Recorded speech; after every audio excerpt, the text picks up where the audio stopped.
Hi, everybody. My name is Greg Katz, and welcome to a special edition of WeAreSC's Inside the Trojans Huddle. Inside the Trojans Huddle is a game-like panel discussion with WeAreSC columnists and staff writers. We start with the pregame show where we introduce our panel members for this edition of Inside the Trojans Huddle and give you the latest USC Trojans football news. First, let's meet this week's panelists. Marc Kulkin, WeAreSC columnist who writes the Monday Morass, Yay or Nay, Sunday takeaways, in addition to regular season practice reports.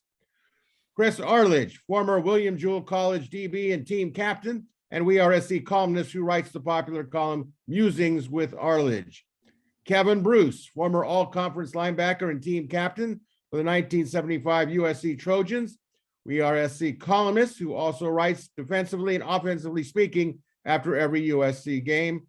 Greg Katz, that's me, your host and moderator of Inside the Trojans Huddle, and a weekly WeAreSC columnist who writes the obvious and the not so obvious, and I Am a Joe Sunday.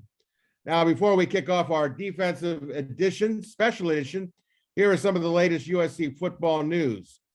On Monday was the last day of recruiting's dead period, which means March is upon us, and the recruiting window for on-campus visitations is now open. On Saturday, head coach Lincoln Riley took his team, staff, and family members to one of the beautiful local Southern California beaches with team members wearing T-shirts that read Trojans Family Football, which was bordered by a couple of graphic palm trees. There were a number of activities that included some team beach volleyball, body surfing, surfing with surfboards, and members of the team running on the sand by the edge of the water. The weather, blue skies in the low 70s. The Trojans are expected to hire NFL veteran assistant Will Harginger as a senior offensive analyst to work with USC quarterbacks. The hiring of Harginger, who worked with the Seattle Seahawks quarterback Russell Wilson, figures to be a hiring and will bring NFL tutelage to USC quarterbacks, especially Caleb Williams. That's an NFL presence, which was important to the Williams family during the transfer recruiting process for Caleb. And still no official word on the dates for spring ball, but the general thought is that spring practice will begin the week following the academic spring break, which runs from March 13th through March 20th. Therefore, the week of March 21st seems to be the likely start date. And finally, friends, WeAreSC's Inside the Trojans Huddle greatly appreciates your viewer and listenership, and we appreciate and encourage you, those of you that are watching on sites like YouTube, to click on the red subscriber and like buttons. It's greatly appreciated, and it's free. All right, that's the opening bell. It's time for the opening kickoff on our special first quarter question. Panel, in your opinion, who is the greatest defensive down lineman of the modern USC football era? And a reminder, all questions will define modern era, at least this segment, as being from 1950 to the present. As always, we lead off with the great Marc Kulkin. Who is it, Marc? You know, Greg, I love these type of questions. They're hard, but they're hard because there's like no wrong answer, and it takes some research because you have to search your brain. So, you know, for me, you know, you're asking me to like choose between Philippe's and Cantors. It's like, again, there's no wrong answer. Let's just go eat. I'm just going to list off some players, and I think I did come to one final conclusion. You know, Fat Pat Mike Patterson, he has a soft spot in my heart. You know, he had that touchdown scoop and against UCLA, just him running towards the end zone with his teammates chasing after him. That whole 2004, around that area, that defensive line, you know, you had him. You had, what was it, LoJack, Frosty Rucker. I mean, that line was loaded. So those are just some of the players. But then you really start narrowing it down. You had Sean Cody, Leonard Williams. Those guys have to be mentioned. But neither one of them were the number 2 overall draft pick like Darrell Russell. You know, rest in peace. Where do you put Willie McGinnis? Is he a linebacker? Is he an outside linebacker? Is he a down lineman? So, you know what? I can't decide. Let's just call Uber Eats and you guys decide for me. Very We let off with Kulkin, who refused to give an answer, Greg. Okay, the white mamba is fired up. I can see the team. Go get him. We Go got get to him, treat. Mamba. Wait a minute. Whoa. We got to treat that as a hostile witness. I mean, come Okay, on. you want me to give one? Yeah, heck yeah. That's Have the an whole opinion, point, brother. man. Question, Mark. Willie The question McGinnis. was name the best Okay. talent. What? Willie McGinnis. Good Okay. enough. Willie Okay, was well, fantastic. That's a good choice. He's but an a little outside disappointment on linebacker, how you but came to that whatever. conclusion, but No, but see, he played both, and that's why we had a A little. lot of guys have played both, so I get your point. So it's a good choice. Willie's fantastic, and having lived in Boston for 8 years, I got to tell you what, the guy was fantastic, and I knew him personally. He's a great guy. So there you What, go. All right, what position did he play? What position did he play in New England? He played outside linebacker and inside down defensive end in a 9 technique. Okay. You want so- another answer? All right, let's uncoil the mamba here. Chris, what do you think? So I'm going to show a little bit of bias. I have a bias towards my late 1980s guys because the first USC teams that I really loved were those Rodney Peete teams in the late 80s. And so I'm going to choose one. I'm going to choose a guy from one of those teams. Mark didn't mention him. I'm going to choose Tim Ryan. Tim Ryan, who had 20 sacks as an interior defensive lineman in a 12-game season. That is unbelievable. And he had 4 against UCLA his last year there. He's a 2-time All-American. There are a ton of guys you could pick, and I think I'm going a little bit under the radar with Tim Ryan, but he's my guy. Tim Ryan's my choice. Well, and that is going to take us to, and welcome back, by the way, to Kevin Bruce, who was on Thank you. assignment. Yeah. Kevin, you're going to represent the group of the 70s and 80s on forward, so it'd be interesting to see what your take is. Tell Yeah, us about it. I'm representing 1960 on. That's kind of my break point. I didn't go back to the 50s. There was a lot of great players then too, but we lost our perspective a little bit. 1960 on, I picked the best defensive players. I got like 38 right now. Out of that, there are some of the best depending on certain situations. And Mark was right. I mean, look, it depends on down, up, inside, what technique we're playing, what type of defense. Okay. All very interesting. I got to tell you, one defensive lineman whose name I haven't heard is Gary Jeter. Gary Jeter was a monster along the line of scrimmage. And if you don't believe me, ask Woody Hayes. Well, you can't ask Woody, but ask some of the guys that played against him in the various Rose Bowls. He ate him up alive, and it showed. And did a number on some UCLA guys too, which is never a bad thing. It's considered a best practice, frankly.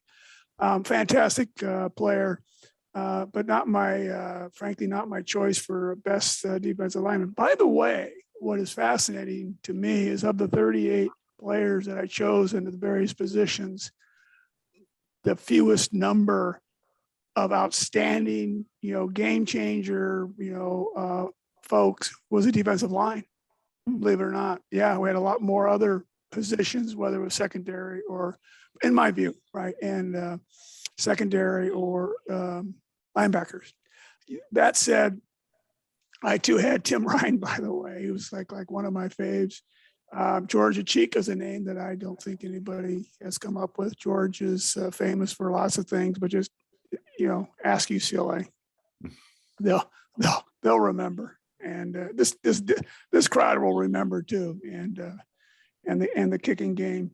Cedric Ellis is another one that the name needs to be out there because Ced was quite a player, and he took care of the A gap, both sides, beautifully. So he played his position very well. Some of the guys, and this is where I would put Leonard Williams. Some of the guys were really outstanding. Leonard Williams, Cat, was just a tremendous athlete and good attitude, and he had a good motor and all those kinds of things. But Clay had him all over the dang field doing weird stuff, and every once in a while they drop him into pass coverage too. I mean, my gosh, my brain would explode, and frankly, I had to deal with that. So, as far as my absolute, hey, so out of that crowd, who might be my best pick? I'm going with Sean Cody. Sean just ripped up the front line, made big plays. He's a good guy, and I like him. So there you go. That was a great dissertation. I felt like I was watching some recruit select between 5 or 10 hats, and he was putting them on and taking them off and putting it on, taking it off. I would have never guessed that you were going to say Sean Cody, but it's certainly a worthy choice, no doubt about that. All right, I'm not going to hit on all the ones that you all said because I think all of them are very worthy of, defending your case. I'm personally going to go with Leonard Big Cat Williams, two-time All-American. I agree with Kevin. They put him all over the place, which was not his fault. But wherever he was really could control a game. And the thing I liked about him is he got better from his junior to his senior year. And maybe that's why he was a first-round draft pick of the New York Jets. But you couldn't go wrong with any of them that you guys have come up with. And it certainly was worthy of discussion, all of them. The only thing I will add to Mark, how can you possibly compare Felipe's restaurant to Canner's? Felipe's are French dip sandwiches, and Canner's is a Jewish delicatessen serving corned beef. How do you come to that conclusion? Greg, when was the last time you were at Cantor's? That's an excellent question. I would say probably 2 years ago. Yeah, well, it's nothing more than a glorified sandwich shop. It's, man, you go there, you go there for the atmosphere. So if I'm going to compare sandwiches, I can't go wrong. So, that's where we're at right now. I don't know. Nino still has a great sandwich. Sorry, guys. Well, I can tell Yeah, you. see, that's just one of 38 that we could probably throw out there, Kevin. This is going to be a topic for a halftime question. It is. Actually, it is. Yeah, I agree. Unfortunately, we're in some very serious questions this week, but that one I'm gonna remember. We're gonna get back to this one. Although I will tell you right now, Catella Deli is better than Canner's, but that's See, agreed. Zero argument. I don't want you agreeing with me, Mark. That's I have to question my own self-esteem. Yeah, you just lost credibility. Here it comes. There it comes. You just lost. There it comes. Here it comes. Why are you saying here it comes? You guys are going at each other. I'm sitting here quietly for like a minute or two. I say one thing and you jump all over me, Greg. Come on. Wait a minute. People are going to think you don't like me again. Wait a minute. If I say something negative, I know I'm going to get roasted on the YouTube comments. Well, Chris going dark for 2 minutes is a personal best. So there we go. I was going to say, I'm better than us. I say a minute and a half. That might be when he's the most dangerous, though, too. Probably so. He's just loading up. That's all that is. All right. Second quarter. Panel, we start the second quarter with this one. Who is the greatest inside linebacker of the modern football era? Kevin, you are a renowned all-conference linebacker, so I'm going to really take great stock in what your answer is. So share it with us. Yeah, we've had a lot of good inside linebackers, some of which were part-time, some of which were full-time. I was full-time. Not that I was great. I was good, but never great. I played with some greats. And where did you play predominantly, Kevin? I played Mike and Will. We used to call him Wanda. We had like female names for the weak side, and he can't do that anymore. So there was it's now Will, but it was the Wanda was the weak side, and Mike was the strong side. I typically played Mike. I'm going to petition to bring back Wanda. I like that much better. Go for it. Yeah, it's easy to remember too. Hey, listen, some of the inside guys that were fantastic. Adrian Young, which is I patterned my game a lot after Adrian Young. Similar body types, I'd like to have 3 interceptions against Notre Dame, but I think it was 3, maybe 4, whatever he did. He blew them up, and it was fantastic. Not the greatest, but boy, was he was something else. And if you talk to teams that we'd like to pound in the ground, Notre Dame would tell you that he pretty dang good. Others that more than honorable mention kind of guys, Chip Banks, pretty good on the inside, and good closing speed, ferocious actually. And he got guys that were looking out of their ear holes a lot. So that was, hey, I'm good on that. A good hit is like nice. We got Ray.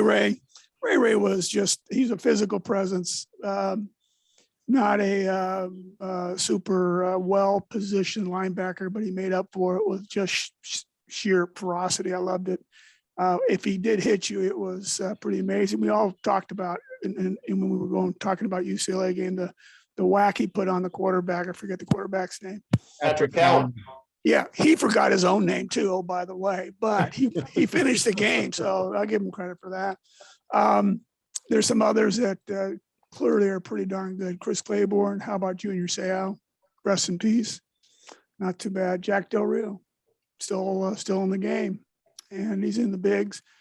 Some of the more hybrid types. I don't know where you put Kenichi Adusi, but I think I still said that right or close to it.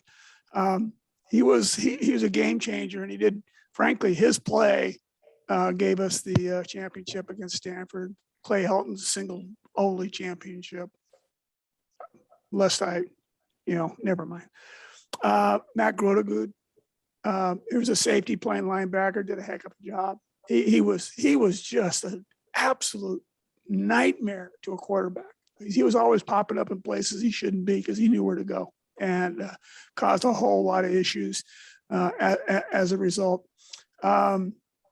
Joey Browner, good ball player, and made a lot of things happen. And it was one of the tops in terms of fumble recoveries, oh, by the way, which is kind of interesting. And played mostly on the inside, not 100%, but mostly inside, which brings me to somebody that I think you guys can all anticipate, that the best inside linebacker we've ever put on the field. And it is close. There's a lot. We put a lot of good players out there, but Richard Wood was just he was a prototype and the first of his kind. High rate of speed. His closing speed was incredible. His ability for pass coverage was always, it's not that it was underestimated. It was just not recognized publicly more about some of the run tackles, because there's obviously when you blow something up, it looks cool and you get the props for that. But his ability to handle pass coverage was something else. I played next to him, so I can tell you that I loved it because everybody ran in my direction. So he was the first 3-time All-American in the history of USC football, which goes back to, as I recall, 1888. I think that's right. So Richard's my guy. Richard, 3-time All-American from Elizabeth, New Jersey. Absolutely right. There you go. One of the big time players in the history of USC football. Mark, your perspective on the inside linebacker. Yeah, so Batman wasn't just a comic book character. He was real. By the way, I never called him Batman. It was always Richard. Always Richard? Always Richard. And I guarantee you nobody Kevin? used the other. I guarantee you nobody used the 4-letter name for him either. Yeah, So- but excuse me, Mark. Did Richard Wood like that name Batman? Did he kind of? He was okay with it. He never made a big dang deal out of it one way or the other. His name was Richard. I called him Richard. It was cool. Called him Richard for 3 years, so it worked. All right, Mark, go ahead. I'm sorry. So I think everyone will agree that Kevin Bruce is probably the right answer. Right. Hey, Even Kevin doesn't agree with that. team captains, you know what, when you were chosen as a team captain and you do have some of the accolades behind him, and yeah, I'm doing a little ass kissing, but you earned a little bit of respect amongst your peers when you're chosen team captain. So kudos. Again, we talked about all the different linebacker crossovers. So again, this should have just really been a first quarter, second quarter linebacker, overtime type of thing. If you were number 55, you were probably pretty good. So again, Chris Claiborne, Junior Seau, the list goes on. You mentioned names. You brought up Matt Grotegood. I think you mentioned Chip Banks. Did Brian Cushing, Clay Matthews Jr. I mean, yeah, the diarrhea can just keep coming out of my mouth. So That's kind of a disgusting thought, Mark. I said, did I not say verbal diarrhea? Well, No, thank you no, for but- saying that. I It's thought still Chris, disgusting, right? I thought Chris was gonna barf on a pail or something. But go right I- ahead. Yeah, I'm just gonna settle on Junior Seau. He was really, really good. Very special. There you go. Thank you for perfect. Very special. All right, now I want to just say, because I really respect Chris, and he's very specific, and he comes up with great stuff in backing up his selections. The question was inside linebacker. Now, Chip Banks was an outside linebacker. That doesn't mean that he wasn't a great player, and you shouldn't have heaped praise on him. And Junior Seau, I don't think was really an inside linebacker per se, but I'm curious to find out what Chris has to say in his choice. So go ahead, Chris. Yeah, I'm actually going to talk about Junior later, because while in the NFL, he was primarily an inside guy, certainly with the Chargers. With USC, he was more of an edge guy. I want to talk about him in a bit. I want to bring up a couple of guys that haven't gotten any talk yet, because there have been a lot of great choices, but I think deserve it. Lofa Tatupu. Lofa Tatupu was an extraordinary football player and kind of came out of nowhere despite his last name, right? He's a transfer from a smaller school. Nobody expects much of him. Little bit undersized, at least height-wise, but like his partner, Matt Grudegood, unbelievably smart, right? I mean, always knew where to be, was a terror, run and pass. It seemed like that Orange Bowl game against Oklahoma, I think he knew where Adrian Peterson was going to be before Peterson did. And and his ability to be in the right spot all the time was amazing. Another guy, again, my late 80s bias, Scott Ross was, Scott Ross was not as good as some of these other guys, but he was a stud inside linebacker and a guy who was going to shut you down tackle to tackle, just a tough dude. And I loved that guy. I went with Chris Claiborne, and I went with Chris Claiborne because he was a big, powerful guy. Obviously, started as a true freshman, and he looked from day one like he should have been playing in the NFL. But the thing, and Kevin mentioned with Richard Wood how good he was in pass coverage. Chris Claiborne was exceptional against the pass. He had 6 interceptions his last year at USC, including 2 pick sixes. He was one of the few bright spots in that horrible Paul Hackett era. And so I give him the nod over the other guys we've talked about, even though I think it's really close because there were so many good ones. All right. So Chris Claiborne for Chris Arledge. Well, as painful as it is for me to say, I think that Chris is absolutely 100% correct. I picked Chris Claiborne, 1998. He's on the Pac-12 All-Century team. He's the only USC Butkus Award winner, first-round draft pick of the Detroit Lions. I would say in my many years of watching them, of course, the scheme has something to do with this, of course, but he could cover sideline to sideline. One game that I remember, I think it's Chris calling me on the phone here. He wants to tell me he agrees with me.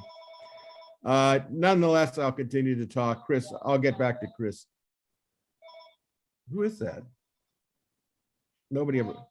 It's the IRS. Don't worry about it. Oh, no, it's from unknown. This scares me. Somebody's already hacking into our Zoom. All right, so let me finish up by saying Chris Claiborne had the ability to control a game. Chris Claiborne was a tremendous basketball player coming out of Riverside.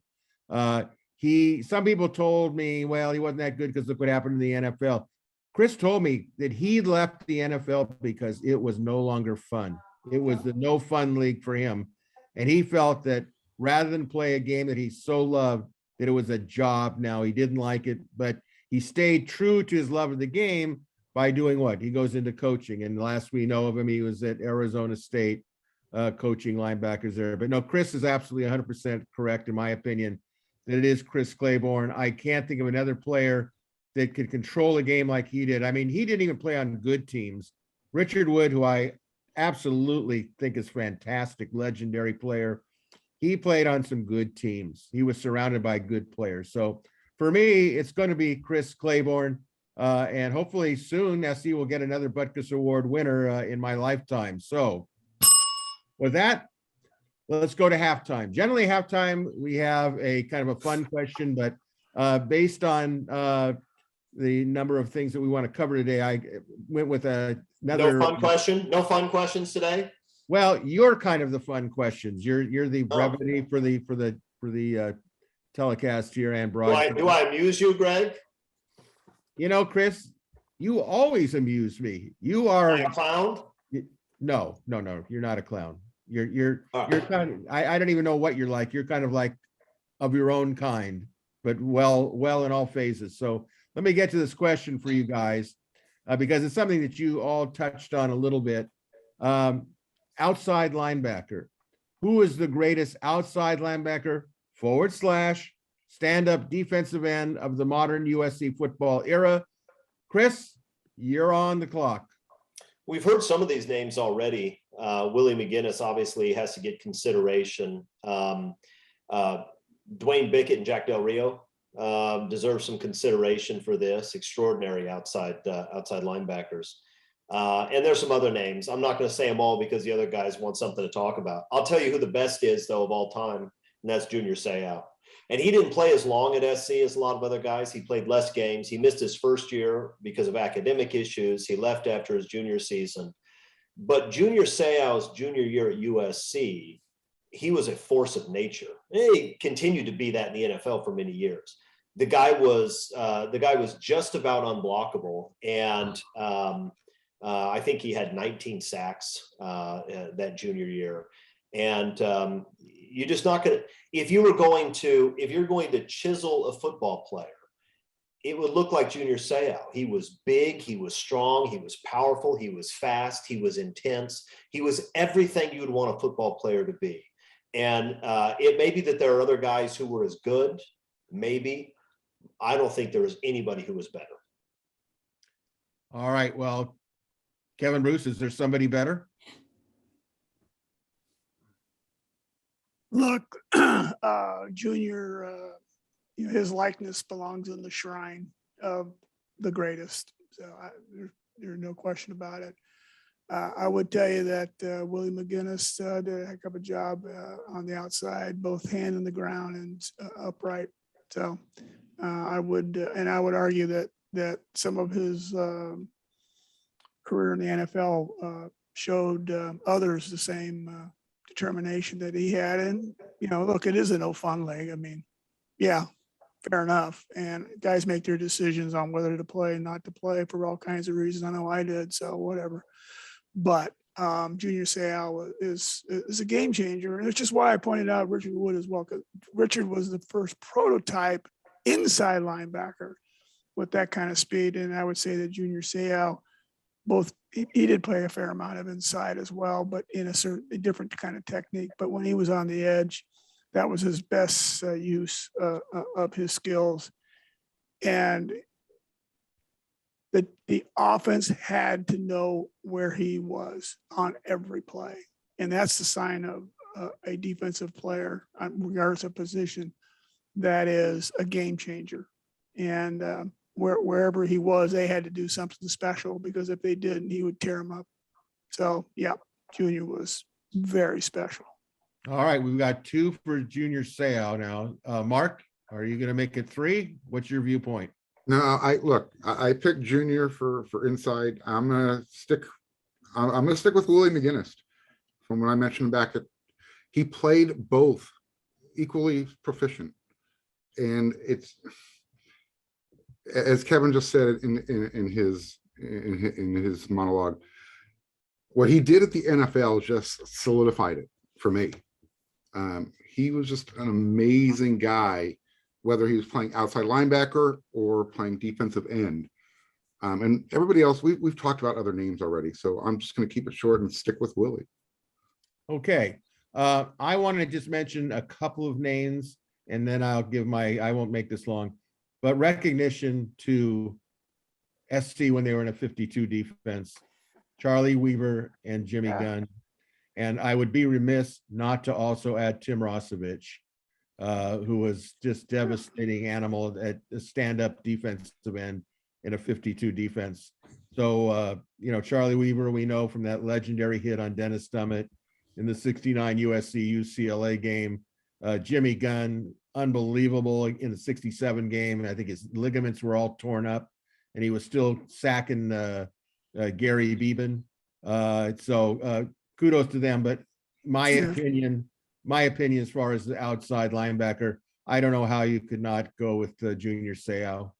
I think Junior Seau, for all the reasons that you all mentioned, he's on the all Pac-12 all-century team and a first-round draft pick of the Chargers. And I might add, I tried not to personally look at what players did in the NFL, but appreciate what they did at USC, because sometimes I think that clouds all of our visions, because you always remember these players that go to the NFL, like Matt Leinart. I mean, we talked about this last week, the best quarterback ever at USC, but, was not a standout in the NFL, but that shouldn't take away from what he was as a college quarterback, which was almost the best of all time had they beaten Texas. All right, before we move on, begin the second half of our special defensive edition. Reminder that you are watching or listening to WeAreSC.com's Inside the Trojans Huddle. This week's WeAreSC panelists include Marc Kulkin, Chris Arledge, Kevin Bruce, and I'm Greg Katz. We encourage you to check out WeAreSC.com, part of the On3 network, and become a subscriber to the best coverage of USC football, basketball, and other Trojans athletics. And as a bonus for the curious, there is currently a free WeAreSC 7-day free trial to view our exclusive On3 Plus content, which includes analysis, breaking stories, and data for USC football, basketball, and the balance of USC athletics. Third quarter. Now, this is going to be a tough one, I think. We begin the second half kickoff in the third quarter with this question. Who is the greatest corner in USC modern history? Mark, we'll lead off with you. Actually, I'd like to hear Chris's opinion on this one first. He's going to be the authority on the defensive back position.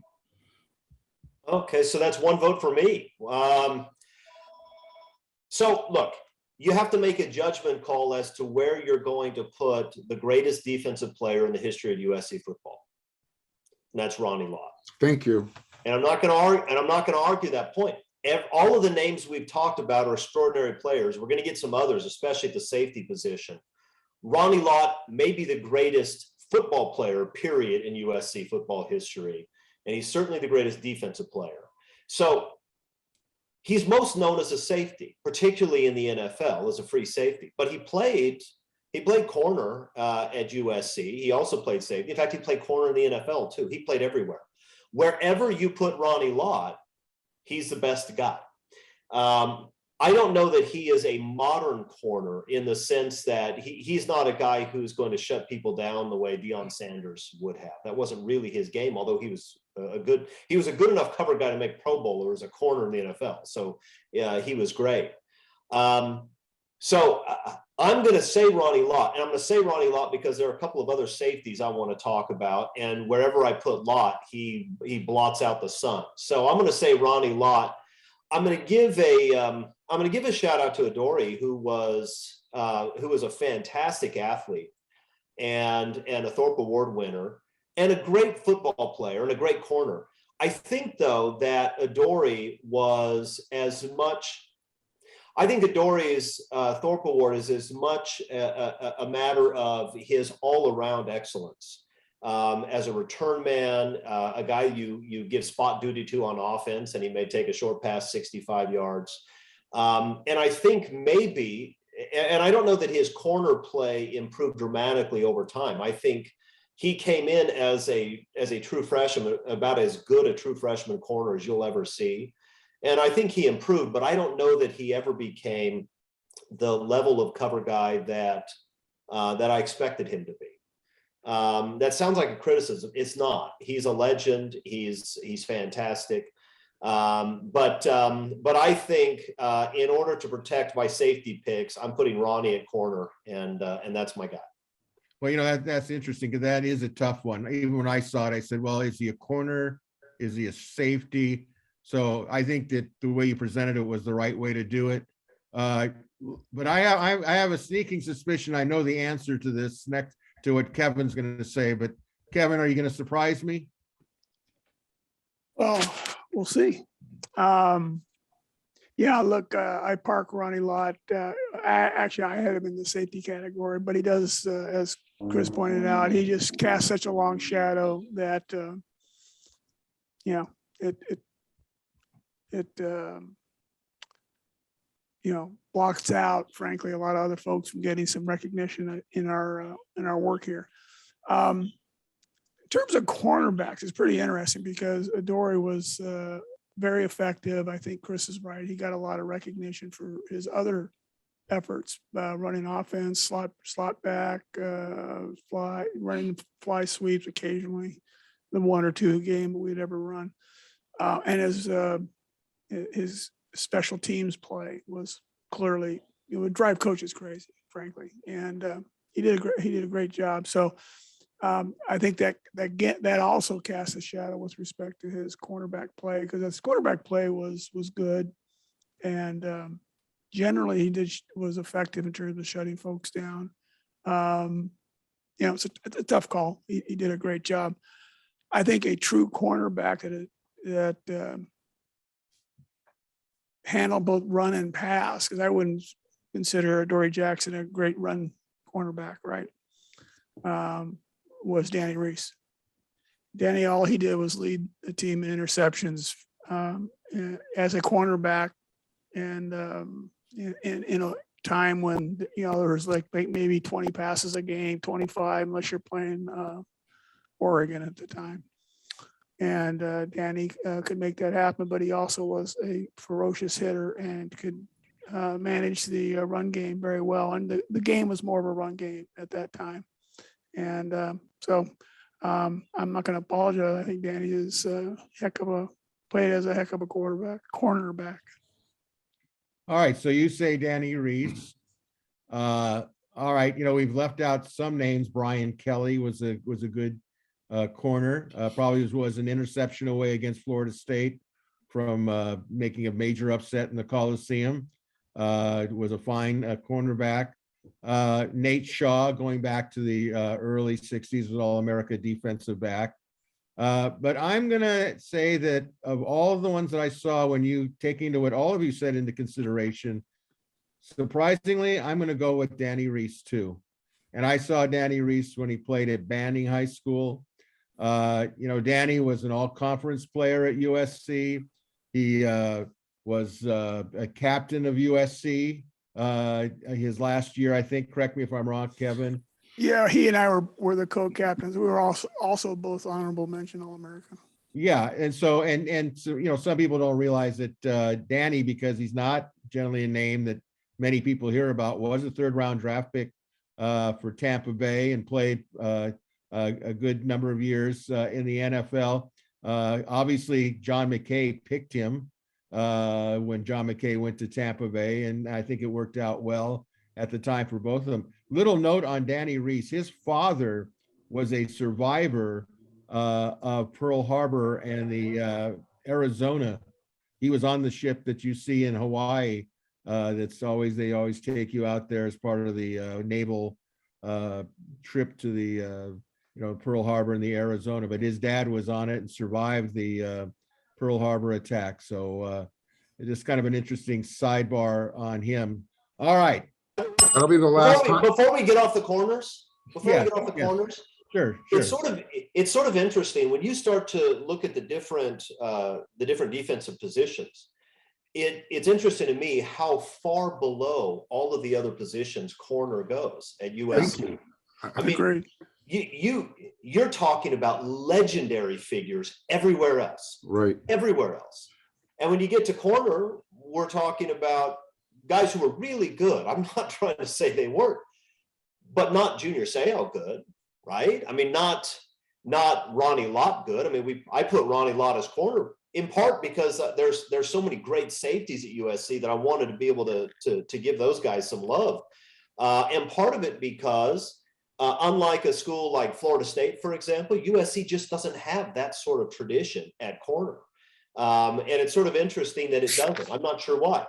You look at Pete Carroll's defenses. Pete Carroll had unbelievable guys at all three levels. Some legendary players. And he had some good corners, but that's what he had. He had good corners. So it's sort of interesting to me that that corner is so far behind just about every other position group. That was the point I was going to make, and this will be the last time I ever defer to Chris because Greg will not let me ever answer a question ever again. So, yeah, not many people knew that Ronnie Lott started out playing cornerback at USC, and does not say him. I mean, there's a trophy named after him as a postseason award, so you have to give it to him. But two names that I think probably are two of USC's better cornerbacks, because as Chris just again pointed out, it's a position where it's probably USC's weakest as far as, you know, All-Americans and accolades and all that type of stuff that goes with it. But, you know, Joey Browner and, you know, Terrell Thomas before Adoree Jackson was USC's highest drafted cornerback in the second round. I mean, that's the, when you put it in that type of context, that's where it was, where it is. All right. Anything else? Anybody want to add on this? And we'll go to the fourth quarter. All right. We start the fourth quarter. And of course, I think with my background, this is always hard to do. We learned that, but look at that. This is, I don't even know if you can see this, but we'll do this. The lighting of the we can't even see it. And It's wait a minute. It's a ghost. Well, now I know how they do it. Hold it right in front of your face. If you hold it right in front of your face, you'll be able to see it. Not the whole time, just temporarily. Yeah, don't inhale. Just saying. Oh my goodness, good call, Chris Arledge. There it is, our Coliseum torch. I'm a technical consultant on this. I am going to say that you have proved to me you are a jack of all trades. Yeah. Thank you very much. And on that note, I shall remove the torch into its stealth situation. And we will get on to the fourth quarter. But thank you, Chris. That was a good learning experience for me. Let's ask this question. Now, this really goes back to what we were all talking about. So the fourth quarter question is really a two-part question. Who is the greatest strong safety? Who is the greatest free safety of the modern USC football era? Mark, we'll let you start it off here. I'm gonna, for strong safety, man, just because he was so violent and he had the ability to take out multiple players at one time, Taylor Mays. I know he played back at free safety as well. And again, Troy Polamalu, where do you put him? You know, strong safety, man. Taylor Mays, I think people will recognize him more as a free safety, right? Will we agree that with that? He was free. He was definitely free. Okay, I'll stick Troy up there at strong. All right, so your vote is for Troy Polamalu. Troy Polamalu. Okay, well that, you know, that's a hard one to say doesn't deserve to be there. Chris, you've been waiting for this. Yeah, so I put Ronnie Lott in a different category so I could have these two guys as my safeties. One of them is Troy Polamalu, who I think is the player that played most like Junior Seau that I've ever seen, just in terms of relentlessness, unpredictability. The thing about, if you compare Ronnie Lott to Troy Polamalu, one of the differences is that Troy Polamalu was unpredictable. You didn't necessarily know where he was going to be. You knew where Ronnie Lott was going to be. He was going to be in the exact right place every time. Troy Polamalu, you didn't always know where he was going to be. Sometimes that was good, sometimes it was bad. Most of the time it was good. But he would pop up in crazy places and just start causing destruction. Interestingly, when I think about Troy Polamalu at USC, the play that I remember most, and Troy would hate this, I'm sure, was that punt return against Kansas State. Because Troy was a legitimately good guy and a nice person and off the field, quiet and kind. And he hit that K-State punt returner who was trying to fair catch the ball when the ball was probably still 15 yards over his head. And when I say he hit him, he almost cut him in half. It was one of the most violent plays I've ever seen. And I'm sure Polamalu is embarrassed about it now, but I can't get the play out of my head. It was just so extraordinary. First, that he hit the guy at all. And second, that the guy didn't die. But Troy Polamalu was unbelievable. I'll stop talking about him because I have a feeling I'm not the last one who's going to. So let me give you my other one, Marc Carrier. Okay. Marc Carrier was an unbelievable player, 87, 88, 89. Starts as a true freshman for USC. Has 2 picks against Troy Aikman in that come from behind upset of the Bruins that puts USC in the Rose Bowl. 13 career interceptions. He goes to the NFL and he leads the NFL in interceptions as a rookie with 10. Marc Carrier, whose safety companion, Cleveland Coulter, was pretty good too. But Marc Carrier was an extraordinary football player and probably doesn't get a lot of the credit he deserves because of some of the other great names that are out there. So those are my 2. I'm going with Troy and Marc Carrier. All right, Kevin. Yeah, it's kind of interesting. And the distinction between free and strong is, it's really very subtle. And Did you guys use nickel? Did you have a nickel in your day, Kevin? Yeah, they did have the forward pass, and yes, we did. I know, but what did you call that extra safety? Yeah, we called him nickel man. I mean, it was, line up and where we're supposed to go. So in terms of constantly running nickel, that wasn't our bread and butter, right? So we had used for a quarters coverage, generally speaking. So that said, that means with it, we had a free and we had a strong and 2 corners. So there wasn't a lot of confusion with respect to the nickel, whether you had them in the box, out of the box, all that kind of stuff. So that said, in terms of free safeties and guys that were backbreakers, names that I haven't heard in years was T. Parker. Still, I believe, has a record for most interceptions at USC. 20 in his career. 20. I don't know how many pick sixes he had, more than one. And he was followed the next 2 years by Charlie Phillips, who played a pretty good free safety as well. Moved also both free and strong, and had a probably a better suitability against the run than T did. But T was he took the ball to the air. He could high point it. He could do all kinds of things. So he doesn't get a lot of love and doesn't get a lot of mentions. And I was going to mention Marc Carrier as well.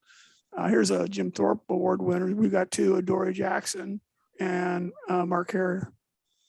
And he's that good. And made his mark well. And I would put up a free and a strong of Mark and T. Parker, and I wouldn't apologize for that to anybody. All right. I want to mention before I give my brief bit here is I want to make mention, like for free safety, Mike Battle was a tremendous All-American, unbelievable courage at about 170 pounds. By the way, T. Parker, full name Artemis Parker, from Sacramento, California, about 6'4", tremendous athlete. Charles Phillips, of course, believe it or not, came to SC as a quarterback and a safety. He was the quarterback in the era of James McAllister and Kermit Johnson. Eventually went to UCLA. I'm going to man up here for me and say that there's no question that Troy Polamalu is right there, as good as it gets. I have no problem with that. For purpose of naming one, though, I'm going to put Ronnie Lott at strong safety for me. And free safety, I'm going to have to go with Marc Carrier as well. I thought Marc Carrier, 1989 Pac-12, again, all-century team, first-round draft pick, Chicago Bears, but he was so mature when he came to USC. I know that he had to take care of his father, who was ill at the time, if I recall. And he was so mature compared to all the other players. And boy, what a hitter. And of course, Mark loved the game. Today, I believe he's coaching in the NFL. So what a great pair. I don't think that a lot of the names we mentioned, even if we didn't agree on some of them, they were all worthy of being the guy, which attests to, number one, how many great players that we all know have been at SC, and also shows on defense how SC could even ever be in the position that they're in today, which is a discussion for another time period. Yes, Chris. Can we, so we don't get a bunch of nasty comments, we should at least mention the McDonald's father and son. Absolutely. And You know, Cleveland culture too. yeah, I did mention Cleveland, but you know, Tim McDonald, TJ McDonald, both great players. I'd probably give the nod to dad over son, as great as the son was. Tim McDonald was an extraordinary football player. And I remember probably in 1986, maybe, Tim McDonald saving USC from what would have been a disastrous loss at Baylor, catching a fumble in the air and running it 100 yards for a touchdown is really the difference in the game. But I know we'll have people commenting if we don't get those names out there. So there they are. Which, by the way, before we move off that, I played in a game where we had 2 intercepted fumbles for return for touchdowns, one by Charlie Phillips and one by Danny Reese, both of whom I've mentioned before. Mm-hmm. Very good. Where would you guys put Jason Sehorn in this mix of people in the secondary? Probably the best NFL cornerback for USC. But at USC, I mean, where do you, cornerback, free safety, where do you put him? I mean, he was a corner, right? I mean, here's the thing about Jason Sehorn is that nobody expected him to be a corner for obvious reasons, right? I mean, there hadn't been a white corner in the NFL for I don't know how long, and there hasn't been since Sehorn. But that's what he was, and he was an awfully good one. I don't know that Jason Sehorn belongs in a conversation of legends, but he was a very good football player and a trailblazer. Well, he's not a trailblazer because nobody followed him. He would have been a trailblazer if there was anybody capable of doing what he did. He scored on and off the field. I'm not sure I want to touch that. We should. If you're familiar with his wife, or well, his ex-wife now, yes, very famous actress. Yeah. Yeah. All right. Now put that in the I don't give a rip category for me. So. All right. That will be in the I don't give a rip category. All right. Let's go to the overtime. We're in overtime, and we're going to take this overtime to answer our viewer questions. This is a free-for-all. So guys, just jump in if you feel you've got an answer or want to contribute. And a reminder to our viewers and listeners, if you'd like to submit a question that we can answer here on Inside the Trojans Huddle, just go to either the Gary P or WeAreSC members message boards. From there, you'll see the topic thread regarding questions for Inside the Trojans Huddle. All right, so let's get through this. We've got some interesting questions here. Question number 1 from JCW USC in Palm Desert, California. 2 questions. Feel free, guys, to jump in. What are the signs one would look for to see that there's a culture change in the program? And 2, if you had to choose between Ronnie Lott and Troy Polamalu for your defensive backfield, which one would you choose? We've kind of got to go over that, but out of respect for this question, let's get some answers. For number 1, what are the signs you'd look for that there is a culture change in the program? Go for it. All right, I'll jump in. I think that you have to have more information than any outsider is going to have in order to answer that question about a culture change. I don't doubt that there's a culture change going on because the culture over the last couple of years has been the worst of any USC program ever. So of course it's going to get better than that. But I think, you have to see whether guys are really committed. I mean, how hard are these guys working? And are they working on a daily basis? Do you have the whole team working that way? That's part of it. The other part is, how are these guys going to respond to adversity? Because that's the other important part of football culture is what happens when you get punched in the mouth. It's going to happen. And are these guys going to bounce back and play harder and play well? I mean, the great teams do that. It wasn't unusual in Pete Carroll's day to have the other team drive down the field and score on the first possession of the game. It happened quite a bit, actually. It's just that by the end of his tenure, we knew it didn't matter. right? You could say, okay, well, that's probably the only points they'll get until garbage time. And a lot of times it was because those teams could get punched in the mouth and they would come back and hammer people. USC hasn't done that in a long time, but we're not going to know that until September or October. Yeah, I think you'll see it with the discipline. Will players be staying on the sidelines longer than one play if they, have a false start or jump off sides? And also, are you going to see, former starters being replaced by younger players or portal transfers? I think that's going to be a telltale sign. But yeah, Chris is right. You won't know until Rice. Well, I'm not sure Rice is going to tell us everything we need to know. We'll see something, though. You're right. That'll give us some data points.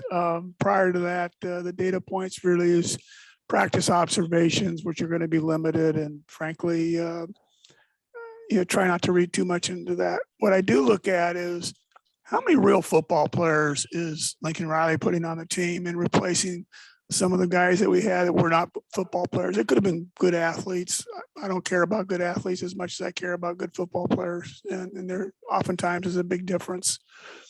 And that's part of what Chris was pointing at, which is, hey, look, when it's the fourth quarter, are we going to be confident that we're just going to we're taking this thing home? We don't have to be up by 21 points in the fourth quarter to win by 3, nonsense. If we were down by 2, we're coming back. If we're down by whatever, we're coming back. There's no quitting the team, and there's a fair amount of good aggressive football. Even guys that are out of position or just making some mistakes. Well, you know what? Sometimes that does happen, or the offense is actually pretty good at scheming certain things, but do they play tough? Do they play through injury? That's the other thing that I just found mind-boggling is the amount of folks that are sitting on the sideline, walking around, hooping and hollering and having a good old time, and they got their injury jersey on. I got to tell you what, that was a disgrace for most of the years that I've been familiar with the program. That's got to stop. And, so those are some intangibles. Not sure how you measure some of that. Some of it you can, very much so. We'll see more at spring a little bit. We'll get some sense of it. We'll see some in the fall. I don't know what we call fall camp. It's summer, but whatever. Fall camp, we'll see some more. We'll get a starting lineup, and then we'll get a football game. And then we'll have a better idea of kind of where we are. With respect to tough guys, there's going to be more portal activity. So I think we all know that, and there'll be new folks coming on, and they may be one and done or two and done. And okay, fine, so be it. If they can play football, I don't care. Play football. Come on, put on the cardinal goal. Let's go get it on. Let's do it. All right, I'm going to say that we're already seeing culture change. We saw it in the way the roster's been restructured already. I agree with Kev that I think you're going to see a lot more of it, especially after spring practice. You're going to see players coming, players going. That means new attitudes coming in, players that want to be there. I think it's going to be fascinating. I won't expound on what you guys said during the regular season. I think it's all correct. Let me put you on the spot here, guys. JCWSC wanted to say, if you had to choose between Ronnie Lott and Troy Polamalu, what's your vote? Kevin, if you had to take one of the two. Ronnie Lott. Okay. Mark? Lott. Chris? You already know what I'm going to say. First of all, if you have to make that choice, what a great choice to have to make, right? Because if what you end up with is Troy Polamalu, Troy Polamalu is one of the greatest safeties of all time, first ballot Hall of Famer, unbelievable football player. Ronnie Lott is a football god. He is the best safety who ever lived. And other than Lawrence Taylor, maybe the greatest defensive player I've ever seen. I take him. All right. I go with Lott. Let's go to question 2. From Bang the Gavel 1911 in Houston, Texas. In addition to utilizing the transfer portal, do you know if Riley and his coaching staff are recruiting any elite JC offensive, defensive linemen and linebackers? I will chime in on this. I know that they were recruiting 2 JC players. It was a question of whether they can get them into school. So that's kind of my knowledge of it. Anybody else want to donate some information that they are willing to express? Mark? I don't have any information on that other than to say that getting JC players into USC has been difficult for a number of years. So it doesn't Absolutely. happen very often. Yeah, Right. I see that the whole JC program fettering away sooner than later. With the transfer portal, there's no reason for coaches to have to go drop down to the JC level anymore. You want an experienced veteran player, they're out there playing Division I football. Yeah, I'd say that the wait for the portal rules to change and the JC will still be alive. Dying, it's dying. They're closing everywhere, Kevin. Right now they are, but the portal rules will change. They can't, the way this is working right now, it's just nuts. I hope you're right. That's just all I'll say. I hope you're right. All right, question 3 from SC, the one in Orange County, California. He says, I know we haven't had even one practice yet, but your picks for starting nickelback. Will Raylick practice with receivers or running backs? Which positions meeting will he be in? So let's take one step at a time. Do we have any idea who the starting nickelback will be? I'm going to go Max Williams. I agree. And I think Ray Leak is going to be shuffled between running back and wide receiver room. So he will be a major emphasis on offense, either with the ball or as a decoy. Let's get to spring practice. Let's get him on campus. Well, one thing to remind people, Raylick Brown will not be in spring practice. Right, exactly. He's going to come in the fall, so it becomes kind of a moot point as far as who would he practice with. I think he'll practice both spots. He's a fly sweep waiting to happen, in my opinion. Guys, Kevin, Chris, any comment? Yeah, not really. I mean, look, these are potentially very good football players. You know, we got a young man who can do a lot of different things athletically. You know, how it transfers to the field, whether it's in the slot, in the backfield through motion, fly sweeps, those kinds of plays, motion and chip plays. We'll see. I mean, I can't, honestly, it's been so long, I can't remember what the first question is. So that's just, I'm getting old. Who's going to be the starting nickel? Max Williams. Yeah. All right. The only thing I'd add is that these days there is not a sharp distinction between running back and wide receiver anymore. Teams throw the ball a lot. Everybody throws the ball a lot, including in high school. And especially smaller backs are used to being in the slot running routes. If you watch what Raylick Brown did in the All-Star games, in various 7-on-7 tournaments over the last couple of years, what you see is a guy who actually is pretty good as a route runner and a ball catcher. But that doesn't mean he has to be out there all the time. He's also a guy you can put in the backfield. That's the great thing about a guy like Raylick Brown. You can move him around all over the place, and wherever you put him, he's a threat.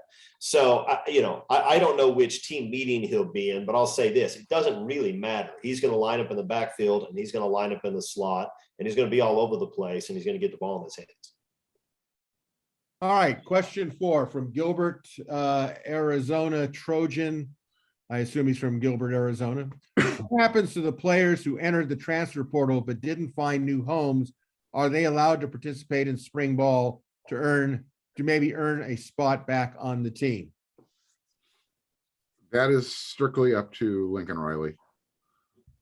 That's my understanding. Yeah, and I look at it this way: if I'm Gilbert, if the players are in the transfer portal, chances are they were encouraged to be in the transfer portal. Yeah, they're probably there for a reason. Right. All right, let's move on to our final question from Puma in Fairfax, Virginia. My question is, could the 2023 and 2024 class do for USC what the 2008 and 2009 class did for Alabama, in parentheses, dynasty builder, or something to that extent? What do you think? Gracious. we've got some distance to cover to be in the same conversation as Alabama. Full stop. And looking at some guys that are right now 16 years old, 15 years old, as the potential, gap closure for, getting USC into the CFP and banging it up against Alabama and actually, being competitive. I take that right now, given what I've seen in the past. I don't know. I'd like to say, yeah, but first of all, who the heck knows? But secondarily, we've got some other fundamentals to cover that are frankly going to be more important than the recruiting classes as predicted by now, 2 years and 3 years out. I don't think those recruiting classes were made Alabama. I mean, Nick Saban has always been a very good recruiter, and now it's easy for him to recruit well because his program is so much better than everybody else's and has been for some time. But what makes Alabama great is Nick Saban's system and the coaching that the players get and the talent, right? I mean, can these two classes do for USC what happened to Alabama? What happened to Alabama is it became the greatest college football program of all time. So if your question is, do I think it's likely that the 23 and 24 classes will vault USC into becoming the greatest football program of all time? My answer would be probably not. But Lincoln Riley is recruiting some really talented football players. The team's going to be a lot better coached. I'm at this point willing to settle for something less than greatest program of all time if I have to. And that would be the best program in the Pac-12 on a team that competes for berths in the playoff. I think he's probably going to be able to do that for us. Whether he's going to unseat Nick Saban, geez.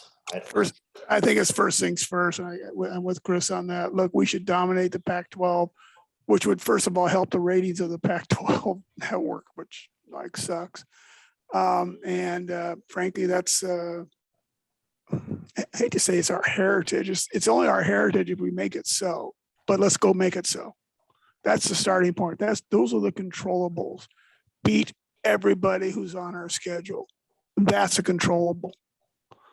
What happens thereafter, what goes into the CFP and this and that. Hey, look, things happen, right?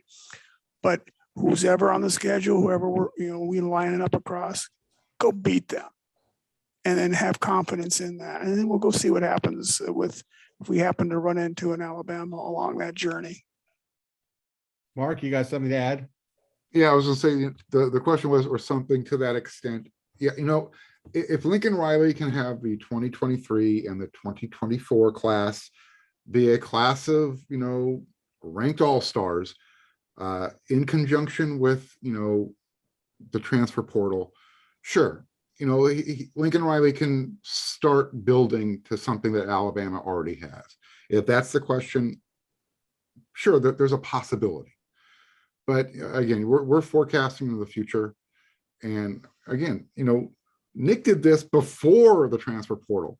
Now he's got an extra tool in his shed to, he can take an Elias Ricks from an LSU, and he's recruited a five-star cornerback for one season.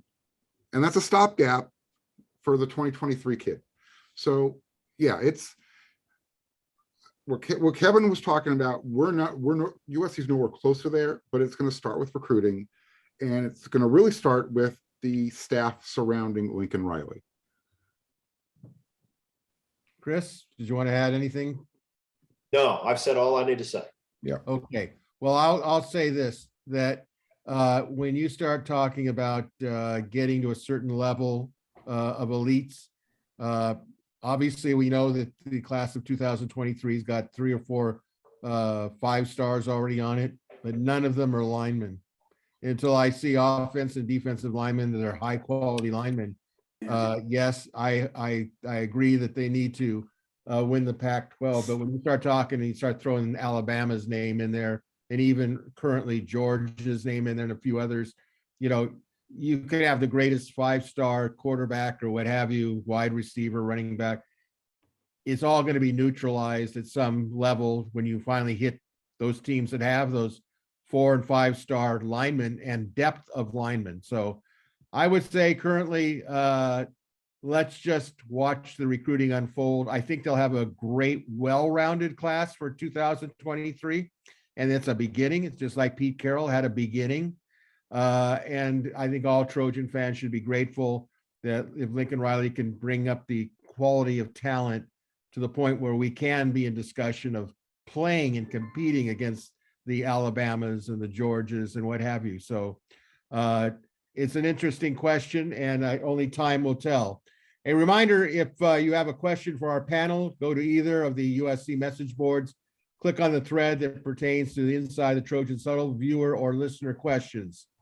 So that's a wrap for this edition of Inside Trojans Huddle. A big thank you to this week's panel of Marc Kulkin, Chris Arledge, and Kevin Bruce, and a big thank you to all of you for watching or listening to Inside the Trojans Huddle. So until next Tuesday, this is your host, Greg Katz, reminding all of you to fight on, everybody.